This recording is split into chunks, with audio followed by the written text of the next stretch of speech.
Hello Odisha मु प्रीति प्रथमे स्वागत जनाऊँगी आपन को आम यूट्यूब चैनल को आम चैनल रे प्रतिदिन भक्ति भगवान आउ ओडिया घर नैतिक कथा उपरे वीडियो अपलोड होता है। एमतीका वीडियो पई आम चैनल को सब्सक्राइब करंतु एवं पाखरे आसुथिबा बेल बटन को दबाई दियंतु। सिंदूर लगाइबा समय एही छोट भूल पई स्वामी असुविधा पड़ी पारंती। सिंदूरर एक खास महत्व रही। विवाहित महिला जीवन में हिंदू धर्म रे सिंदूर को विवाहित महिला सुहागर प्रतीक बोली विश्वास रही। सेथिपई विवाह समय भी सिंदूर दानर विधिर एक खास महत्व रही। विवाह पर समस्त विवाहित महिला को सिंदूर लगाइबा अनिवार्य अटे, किंतु परिवर्तित समाज रे अनेक लोक एहाकु रूढ़िवाद बोली कहिथांती।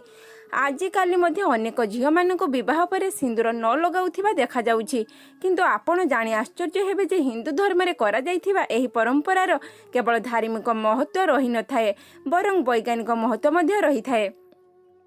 धार्मिक विश्वास अनुसार सिंदूर लगेबार अनेक नियम रही थाए, जहाँ पालन करने अनिवार्य होता है। एही नियम को समस्त विवाहित महिला विधिपूर्वक पालन करने उचित, नचेत तांको जीवन में अनेक प्रकार समस्या सृष्टि होता है। जो महिला माने सिंदूर लगेबार नियम पालन करती नहीं, एपरी महिला स्वामी को धन तथा स्वास्थ्य संबंधी समस्यार सम्मुखीन होबाकू पड़ी थाए। आसंतु जानिबा सिंदूर लगेबार एही नियम गुड़िक विषय जहाँ प्रत्येक महिला पालन करने उचित। सिंदूर लगाइबा समय एही छोट भूल पाई स्वामी असुविधा पड़ी पारंती। विवाहित महिला को सबुबेले निज टंकार सिंदूर किणी लगाइबा उचित। जहाँ किछि होइथाउ ना कहीं विवाहित महिला को अन्य महिला सिंदूर को निज मथारे भरिबा अनुचित। कौनसी अन्य महिला सिंदूर निज मथारे भरिबा अशुभ होइथाए। एपरि करुथिबा महिला स्वामी को धन संबंधी समस्या होइथाए।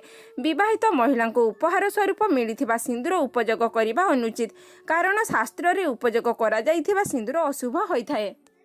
ताहले दर्शक बंधु, आज भिडियो रे आपण माने जानिबा पई पाइले जे हिंदू धर्म रे नारी माने सिंदूर पिंधिबार विधि विषय रे। आज भिडियोटी एतिकी। भिडियोटी देखिथिबार धन्यवाद। जदि आपनको हमर ए भिडियो भल लागिछि ताहले हमको लाइक करंतु, कमेंट करंतु एवं आपनक सांग मानक सहित शेयर करंतु।